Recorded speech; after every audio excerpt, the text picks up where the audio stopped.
Dogra journalist चाहे T shirt पे ही लिखा है और आप भी वो टी शर्ट बना सकते हैं, लेकिन उस टी शर्ट को पहनने के लिए जो एक जिगरा चाहिए ना, जो एक हिम्मत चाहिए, वो हर एक में नहीं है। कुछ लोग बताते हैं कि यानी कि ये जो है ज़्यादातर हिंदू मुस्लिम पर बात करते हैं, क्योंकि काफ़ी लोग बताते हैं, क्योंकि ये बात बताना भी ज़रूरी है। क्या वो लोग सच बता रहे हैं या आप जो है मुस्लिम और हिंदू करते हैं, क्योंकि ये पूछना ज़रूरी है। आपने बड़ा अच्छा सवाल। अपने चैनल के लिए अच्छा काम करेंगे तो आप ही के इलाके के लोग कहेंगे वो कोई पत्रकार है, उसे कुछ नहीं आता, जबकि सुनते भी आपको हैं, काम होगा आप ही को कांटेक्ट करेंगे, लेकिन बोलेंगे ये पत्रकार। एक डॉक्टर पत्रकार को बोलेगा कि आपकी पत्रकारिता खराब है, एक इंजीनियर पत्रकार को बोलेगा आपकी पत्रकारिता खराब है, एक ऐसा इंसान जिसको दूर दूर तक जर्नलिज्म का जे नहीं पता, पत्रकारिता का पी तक नहीं पता, वो एक पत्रकार को समझाएगा।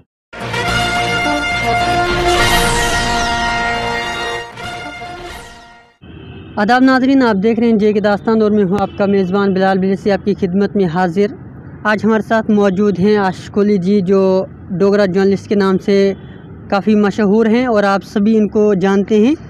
सर, पहले आपका बहुत बहुत शुक्रिया हमारे साथ वक़्त देने के लिए। बहुत बहुत शुक्रिया, आपके चैनल का भी मैं धन्यवाद करता हूँ और जितने भी आपके व्यूअर्स हैं उन सभी को मेरी तरफ से राम राम और आदाब, सत श्री अकाल, और सभी को मेरी तरफ से बहुत बहुत धन्यवाद। जी सर, कहाँ से शौक़ पड़ा? क्योंकि हर कोई जो है इस फील्ड में जब आता है तो कोई ना कोई शौक़ जो है किसी वजह से इस फील्ड में आता है। आपको कहाँ से शौक़ पड़ा इस फील्ड में? देखिए जी, कहानी तो बहुत लंबी है, अगर मैं सुनाना शुरू करूं तो काफ़ी अरसा निकल जाएगा, काफ़ी टाइम निकल जाएगा, लेकिन फिर भी मैं आपको कुछ शब्दों में ज़रूर बताना चाहूँगा कि जब मुझे शौक़ पड़ा पत्रकारिता का, तो उस समय मैं एक कैमरामैन था, कैमरामैन के तौर पर काम करता था और कैमरे के आगे आने का बड़ा शौक़ था। मैं लिखता रहता था फेसबुक के ऊपर, ट्विटर के ऊपर, और छोटी मोटी वीडियोज़ बनाता रहता था। तो मुझे मौका मिला कैमरा के आगे आने का। उस समय मैं day and night news channel में काम करता था और मुझे मेरे चैनल वालों ने मौका दिया और उसके बाद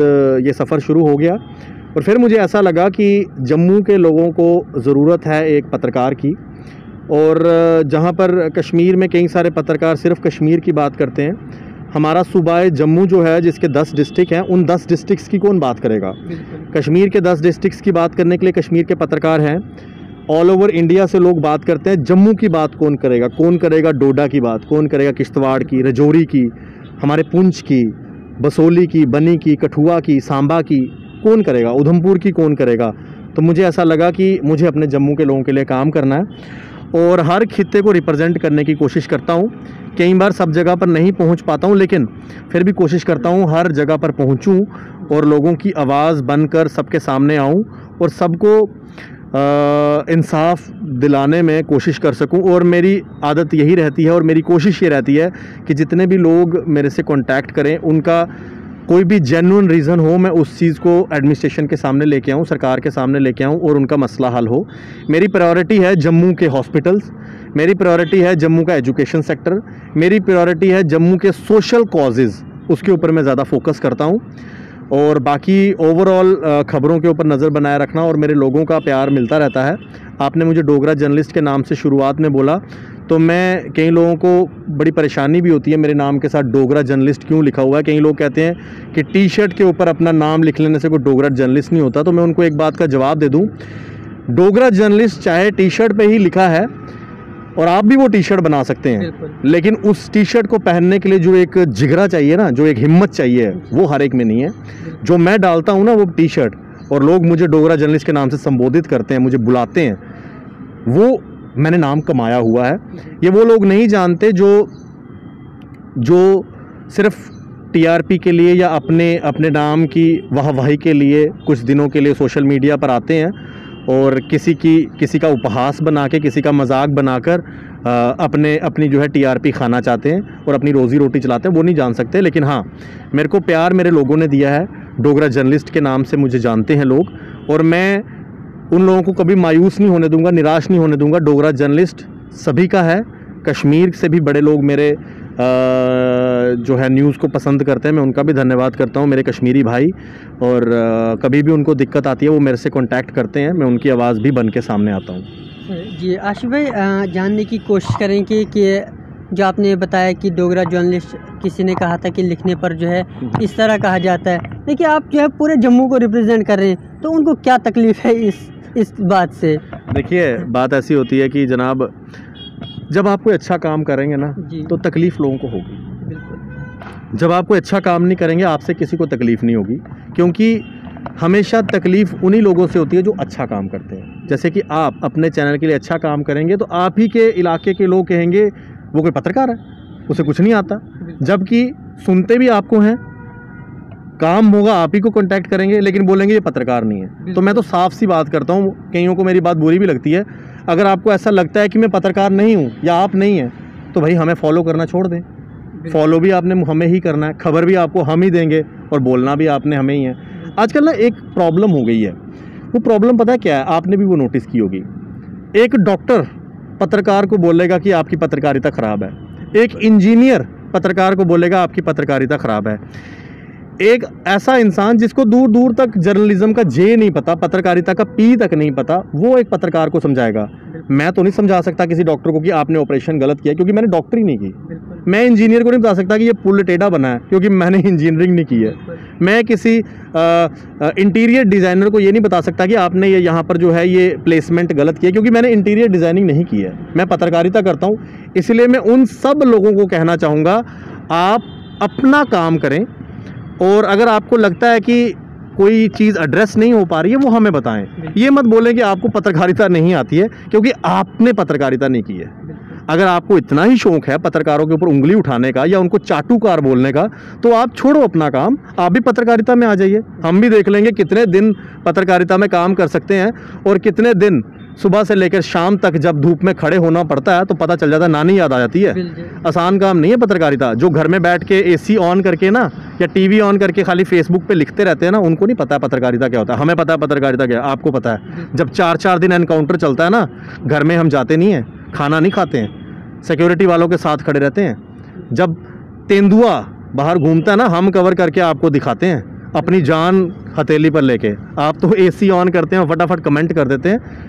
इसलिए जिसका जो काम है ना उसको पता है कैसा करना है। जैसे हमें नहीं पता डॉक्टर की कि भाई डॉक्टर ऑपरेशन कैसे करता है, वैसे उनको भी नहीं पता कि पत्रकारिता कैसे होती है। अगर आपको शौक है पत्रकारों पर उंगली उठाने का, तो आप खुद भी पत्रकार बन जाओ, बड़ा आसान है। फेसबुक पे पेज बनाओ, शुरू हो जाओ। कौन मना कर रहा है? किसी ने मना नहीं किया।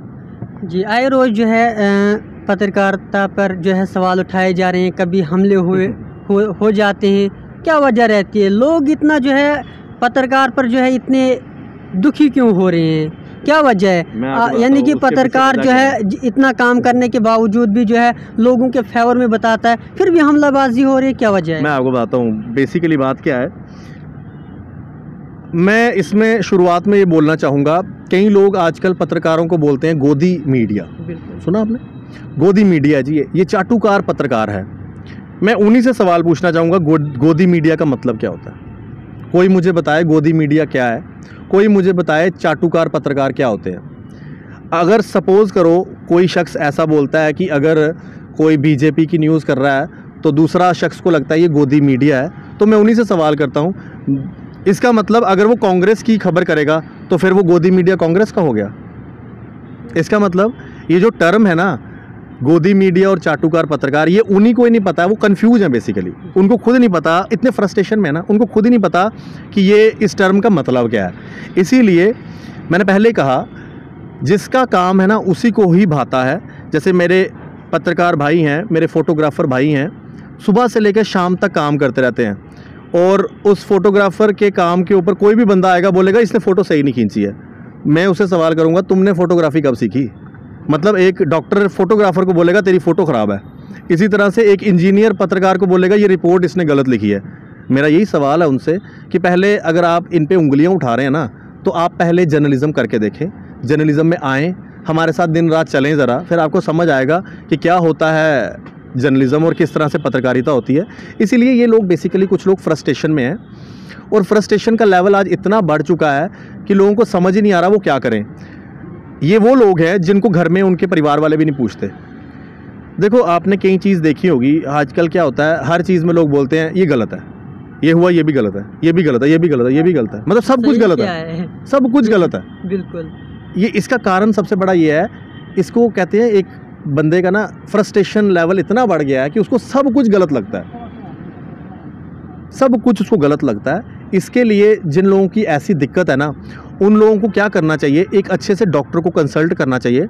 हमारे जम्मू के अंदर बड़े अच्छे दिमागी डॉक्टर हैं, जिनमें डॉक्टर मनु अरोड़ा जी हैं, जिनमें डॉक्टर राजदान हैं, जिनमें डॉक्टर SK गुप्ता हैं। लेकिन हाँ, वहाँ पर ना रश बहुत होता है, वहाँ पर आपको टाइम नहीं मिलेगा, वहाँ पर ना स्लिप आपको मतलब 3-3 महीने का टाइम मिलेगा। उसमें हम ऐसा कर सकते हैं कि अगर वो हमें कांटेक्ट करें, हम उनका जल्दी नंबर दिलवा सकते हैं, ताकि उनका दिमागी तौर पर उनका संतुलन ठीक हो जाए और कल को वो ऐसा कोई कदम ना उठाएं जिससे उनका परिवार भी शर्म आ जाए। और इसके साथ साथ मैं एक और चीज़ कहना चाहूँगा, आपके वीडियोस पे या हमारे सोशल मीडिया के जितने भाई हैं ना, उनके वीडियो के कमेंट बॉक्स में लोग ना गंदे गंदे शब्द लिखते हैं, गंदी गंदी गालियाँ लिखते हैं। मैं उन लोगों से अपील करना चाहूँगा, ऐसा मत करें, क्योंकि सोशल मीडिया में जो शख्स गंदा शब्द लिखेगा या गंदी गाली लिखेगा ना, उसका नाम और फ़ोटो साथ में आती है और उसके परिवार के लोग भी पढ़ रहे होते हैं। इसीलिए उनको अपने परिवार के सामने आंखें ना झुकानी पड़े, ऐसा काम ना करें। आप एक कंस्ट्रक्टिव आर्गूमेंट करें। अगर आपको लगता है कि ये चीज़ ऐसे नहीं ऐसे होना चाहिए, तो आप उस चीज़ पे बात करें। गलत शब्द लिखने से ना आप अपनी बेइज्जती करते हैं और अपने परिवार का नाम ख़राब करते हैं। बिल्कुल जी। आशिफ भाई, जानने की कोशिश करेंगे कि जब भी कुछ जो है जम्मू में होता है, आप सबसे पहले होते हैं, और कुछ लोग बताते हैं कि यानी कि ये जो है ज़्यादातर हिंदू मुस्लिम पर बात करते हैं, क्योंकि काफ़ी लोग बताते हैं, क्योंकि ये बात बताना भी ज़रूरी है। क्या वो लोग सच बता रहे हैं या आप जो है मुस्लिम वर्सेस हिंदू करते हैं, क्योंकि ये पूछना ज़रूरी है। आपने बड़ा अच्छा सवाल किया और मैं चाहता भी था इस सवाल पे मुझे कोई पूछे जी। मैं एक चीज़ का जवाब आपसे जानना चाहूँगा, या वो लोग जो लोग ये बोलते हैं कि मैं हिंदू मुसलमान के बीच में डिवाइड पैदा करने की कोशिश करता हूँ, मैंने कब ऐसा किया? कोई एक ऐसा प्रैक्टिकल, कोई ऐसे मेरे शब्द बताने की कोशिश करे। अगर मैंने ये कहा कि भाई जम्मू के अंदर 370 ख़त्म होने के बाद लोग खुश हैं, तो इसमें मैंने क्या गलत कहा? अगर लोग खुश हैं तो हैं। अगर लोगों को अपनी आइडेंटिटी क्राइसिस आ रही थी 370 की वजह से, तो उसमें मैंने क्या गलत कहा? इसमें हिंदू मुसलमान कहाँ से आ गया? 370 में हिंदू मुसलमान कहाँ से आ गया? आया कहीं से? कहीं से नहीं आया। अब लोगों को ऐसा लगता है कि जब कोई अपने खित्ते की बात कर रहा है तो ये बात क्यों कर रहा है। अब मेरे साथ कई सारे हमारे पत्रकार हैं, मैं उन सब का धन्यवाद करूंगा। हमारे जम्मू में कई सारे अच्छे पत्रकार हैं, कई सारे अच्छे फोटोग्राफर्स हैं, वीडियोग्राफर्स हैं। आप हो जो जम्मू का नाम आगे कर रहे हैं। एक वक्त ऐसा था जम्मू के अंदर बात ही नहीं होती थी, कुछ नेशनल टेलीविज़न वाले लोगों ने पूरा जम्मू को टेक ओवर करके रखा था और जम्मू से आवाज़ ही नहीं बाहर जाती थी। आज बड़ा अच्छा लग रहा है कि सोशल मीडिया से आवाज़ बाहर जा रही है। लोग तो कहते हैं सोशल मीडिया बंद होना चाहिए, मैं तो कहता हूँ सोशल मीडिया और होना चाहिए, ताकि जम्मू की उस खित्ते की आवाज़ भी बाहर जाए जो किसी ने नहीं देखी। आज हर एरिया में छोटे छोटे पोर्टल्स चल रहे हैं, Samba update, Kathua update, Doda update, Kishtwar update, Udhampur update. इन सब स्टार्ट होने की वजह से क्या हुआ? इन सब के स्टार्ट होने की वजह से हर एक खित्ते की आवाज़ सामने आई। ठीक है, अब लोगों को ये परेशानी होती है। अब लोगों को ये परेशानी जब होती है तो लोग सोचते हैं अब हम करें तो करें क्या। अब वो बोलते हैं एक ही है, एक विक्टिम कार्ड खेलते हैं हिंदू मुसलमान को लड़ाने का। इसलिए वो बोलते हैं ये शख्स जो है उनको लड़ाने की कोशिश करता है। मैं उनसे भी अपील करूंगा, मुझे एक बात बता दीजिए, मैंने जहां पर ये कोशिश की हो। हाँ, जब मैं आतंकवादी को आतंकवादी बोलता हूं तो मैं उसके साथ ये भी बोलता हूं कि आतंकवाद का कोई धर्म नहीं है, कोई ईमान नहीं है, कोई उनका मज़हब नहीं है। तो जब आतंकवादियों का कोई मज़हब नहीं है तो वहाँ पर हिंदू मुस्लिम कहाँ से आ गए? जो शख्स हमारे मजलूम भाइयों के ऊपर हथियार उठाता है, जो हमारे कश्मीरी भाइयों बहनों के ऊपर गोली चलाता है, क्या मैं उनकी आवाज़ ना बनूं? क्या आप उनकी आवाज़ नहीं बनेंगे? एक गरीब आदमी के ऊपर जो शिकारा चला के अपना घर चलाता है और उसको आकर गोली मार दी जाती है। परसों 3-4 दिन पहले एक संतरी को, बीजेपी के कोई लीडर है, उसके घर के बाहर संतरी पोस्ट पर गोली मार दी गई। वो भी तो कश्मीरी था, वो भी तो कांस्टेबल था जम्मू कश्मीर पुलिस में, रमेश राजा उनका नाम था। क्या उनकी आवाज़ उठानी गलत है? क्या उसमें मैंने बोल दिया कि आतंकवादी ने एक शख्स को मारा है वहाँ पर, हमारे पुलिसकर्मी को, तो क्या उसमें हिंदू मुसलमान हो गया? ऐसा तो नहीं है ना। तो ये दिमाग की एक उपज है कि लोगों को एक शख्स के खिलाफ करना, लेकिन लोग अच्छे से जानते हैं कि मैं उनकी आवाज़ हूँ। अगर ऐसा होता तो आप मेरा इंटरव्यू क्यों लेने आते? अगर ऐसा होता तो जब जम्मू श्रीनगर हाईवे बंद होता है, उस हाईवे के बंद होने पे वहाँ पे ट्रक ड्राइवर्स मेरे साथ बात क्यों करते? वो मुझे अपने साथ बनाई हुई दाल क्यों खिलाते? वो मुझे तोहफे में अपने घर का केसर क्यों देते? वो मेरे को अपने साथ सेब क्यों खिलाते? वो मेरे साथ अमरूद क्यों खाते, किन्नू क्यों खाते, संतरा क्यों खाते अगर मैं उनका दुश्मन होता? आपने देखा ना, बिल्कुल वो खाते हैं मेरे साथ। उनके साथ मैंने उनकी बनाई हुई दाल खाई है, उनके साथ चावल खाए हैं ट्रक के अंदर बैठ के। अगर मैं उनका दुश्मन होता तो वो मुझे खिलाते? सीधी सी बात है। ये कुछ वो लोग हैं जो आज भी पाकिस्तान का एजेंडा चलाते हैं। कुछ ऐसे लोग हैं जो कश्मीर में भी नहीं हैं, हिंदुस्तान से बाहर बैठ के इस तरह की एजेंडा चला रहे हैं और हिंदू मुसलमान को लड़ाने की कोशिश करते हैं। मैं सबसे अपील करूंगा, हमारा जम्मू कश्मीर एक गुलदस्ते की तरह है, उसके अंदर तरह तरह के खूबसूरत फूल हैं, हिंदू मुस्लिम सिख ईसाई। हम इकट्ठे रहेंगे तो हमें कोई तोड़ नहीं पाएगा, अगर हम डिवाइड हो जाएंगे तो हमें कोई भी तोड़ेगा। इसीलिए कोई भी ऐसा अपने मन में ना रखे। मैं किसी भी धर्म के ख़िलाफ़ नहीं हूँ, मैं हर धर्म की पूजा करता हूँ, हर धर्म का पालन करता हूँ, हर धर्म की इज्जत करता हूँ। कौन जानता है कि मैं हर वीरवार को पीर बाबे जाता हूँ? कोई नहीं जानता। मैं तो हर वीरवार को पीर बाबे जाता हूँ। आप कोई कहे कि मैं उनके बीच में डिवाइड डालना चाहता हूँ, तो फिर मैं तो हर वीरवार को पीर बाबे जाके माथा टेकता हूँ, वहाँ जाकर धूप बत्ती करता हूँ और वहाँ जाकर माथा टेकता हूँ। तो इसका क्या मतलब है कि मैं उनके खिलाफ़ हूँ? ऐसा तो नहीं है, मैं तो उनके साथ हूँ। जो लोग ऐसी धारणा डालने की कोशिश करते हैं, बेसिकली वो हैं धर्म के खिलाफ़, वो हैं हिंदू मुस्लिम धर्म के बीच में लड़ाई लगवाने वाले लोग। मैं नहीं हूँ, मैं तो सबको इकट्ठे करने की कोशिश कर रहा हूँ। बिल्कुल। आखिरी सवाल आशीष जी, बताया जा रहा है कि जम्मू की मीडिया में जो है यूनिटी नहीं है, इसको अगर यूनाइट करना होगा तो किस तरह जो है आप रोल अदा करेंगे? कि जम्मू के अंदर जो है एक मीडिया दूसरे मीडिया के ख़िलाफ़ बता रहा है, कोई जो है एक चैनल दूसरे चैनल के ख़िलाफ़ बताया जा रहा है, इसमें अगर आपने कोई अहम रोल अदा करना होगा तो किस तरह करेंगे? मैं तो एक बात ज़रूर कहना चाहूँगा, हम कोई भी मीडिया किसी मीडिया के ख़िलाफ़ नहीं है जम्मू में, और जम्मू का जो मीडिया है बड़ा यूनाइट है और सभी एक दूसरे के साथ काम करते हैं। अभी आपने देखा होगा प्रेस क्लब में कोई प्रोटेस्ट भी होता है तो सब मीडिया कर्मी एक एक करके जो है इंटरव्यू करते हैं। अगर वो यूनाइट हैं तभी एक दूसरे को टाइम देते हैं ना।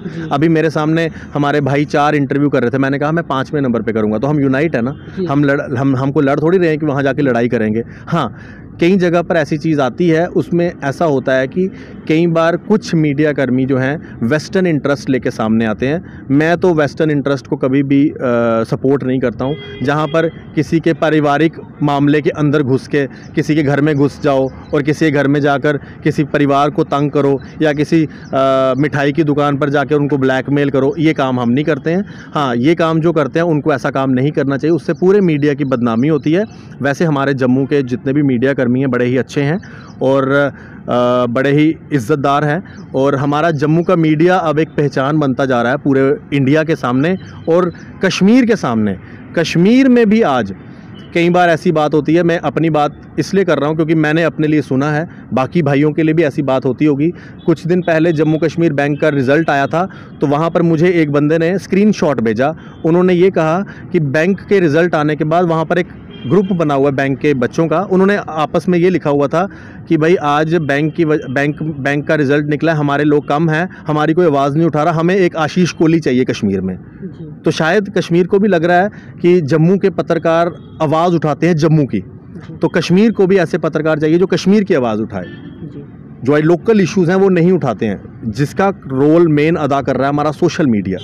और सोशल मीडिया इस तरह से काम कर रहा है। इसलिए मैंने आपको कहा कई लोग हमारे जम्मू में भी हैं जो बार बार ये कहते हैं सोशल मीडिया बंद होना चाहिए, सोशल मीडिया बंद होना चाहिए। क्यों बंद होना चाहिए? मैं कहता हूँ सोशल मीडिया में और पत्रकार आए ताकि हमारी जो अनएम्प्लॉयमेंट है वो दूर हो। आज अगर कोई एक पत्रकार या एक भाई हमारा, एक बहन हमारी कोई पोर्टल में काम करती है, उसको 10,000 या 5,000 नौकरी का मिलता है, तो क्या गलत है? आप यहाँ देखें नेशनल मीडिया में, यहाँ पे नेशनल मीडिया में कब किसको नौकरी मिली है? किसी को नौकरी मिली है? सिर्फ आपस में ही नौकरियां बढ़ती रहती हैं। एक आम बच्चा कहाँ जाएगा? अगर वो आम बच्चे को सोशल मीडिया नौकरी दे रहा है तो क्या गलत है? 5,000 रुपये या 10,000 का उसकी घर के खर्चा तो चल रहा है ना। फिर होता क्या है, यहाँ पर आवाज़ें उठती हैं सोशल मीडिया नहीं होना चाहिए, सोशल मीडिया ने ये किया, सोशल मीडिया ने क्या किया है? आपके घर से खाना खा रहे हैं, खुद मेहनत कर रहे हैं, नौकरी कर रहे हैं, तनख्वाह ले रहे हैं। इसलिए मैं सभी से आग्रह करूंगा जितना हो सकता है मीडिया में बच्चों को नौकरी मिलनी चाहिए और हमारे नए बच्चों को काम करने का मौका मिले, और नए जितने भी हमारे युवा हैं उनको सीखना चाहिए, हमारे सीनियर से सीखना चाहिए। जो कैमरामैन हैं उनको सीनियर कैमरामैन से सीखना चाहिए, जो फोटोग्राफर्स हैं उनको सीनियर फोटोग्राफर से सीखना चाहिए, जो जर्नलिस्ट हैं उनको सीनियर जर्नलिस्टों से सीखना चाहिए। मैं अपने लिए नहीं कह रहा, बड़े बड़े सीनियर जर्नलिस्ट हैं उनसे सीखें ताकि उनको काम करना आए और उनसे गलतियाँ ना हो। कई बार नए नए हमारे बच्चे गलतियाँ कर देते हैं ना, वो गलतियाँ नहीं होनी चाहिए। सोशल मीडिया में सीखना चाहिए, जितना आप सीखोगे उससे आप छोटे बड़े नहीं होगे। मैं आज भी अपने बड़े भाइयों से सीखता हूँ, कई सारे जर्नलिस्टों से पूछता हूँ कि सर इसमें क्या करना चाहिए, इससे मैं छोटा थोड़ी हो जाऊंगा। इससे आपको सीखना चाहिए ताकि हमें काम और सीखने को मिले। और पत्रकारिता में हम रोज़ सीखते हैं, कोई भी आदमी परफेक्ट नहीं है, मैं भी परफेक्ट नहीं हूँ, आप भी नहीं हो। हमें सीखना है, जितना हम सीखेंगे अपने जम्मू को और अच्छे से रिप्रेजेंट करेंगे। जी, आने वाले नए साथियों के लिए कोई छोटा सा मैसेज आखिरी बात पर? मेरा सबसे मैसेज यही है कि मीडिया वालों को तो मैंने मैसेज दे दिया, मेरी जम्मू की जनता को ये मैसेज है कि नशे से दूर रहें। और नशा बहुत बढ़ता जा रहा है, नशा जितना ज़्यादा बढ़ेगा हमारे युवा इस जम्मू से कम होते जाएंगे, क्योंकि नशे की वजह से कई लोगों की मृत्यु हो जाती है, परिवार परेशान रहता है, परिवार दुख में रहता है। इसलिए नशा छोड़िए, नशे की तरफ मत जाइए। और लोगों से मेरी अपील है कि अपनी बेटियों में और अपनी बहुओं में कोई अंतर ना बनाएं। जिस तरह से आप अपनी बेटी को दूसरे घर में भेजते हैं तो चाहते हैं कि आपकी बेटी की इज़्ज़त हो वहाँ पर, उसके साथ कोई तंग ना करे। उसी तरह से जब कोई बेटी आपके घर पे शादी करके आ रही है बहू के तौर पर, तो उसे भी बेटी समझे। अगर आप ऐसा करेंगे तो महिलाओं के खिलाफ जो वायलेंस है वो ख़त्म होगा। धन्यवाद। बहुत बहुत शुक्रिया। हमारे साथ बात कर रहे थे आशिक़ कोहली जी, जो डोगरा जर्नलिस्ट के नाम से काफ़ी मशहूर हैं। और देखते रहिए JK दास्तान। बाकी अपडेट के लिए दीजिए अपने मेज़बान बिलाल बिलेसी को इजाज़त।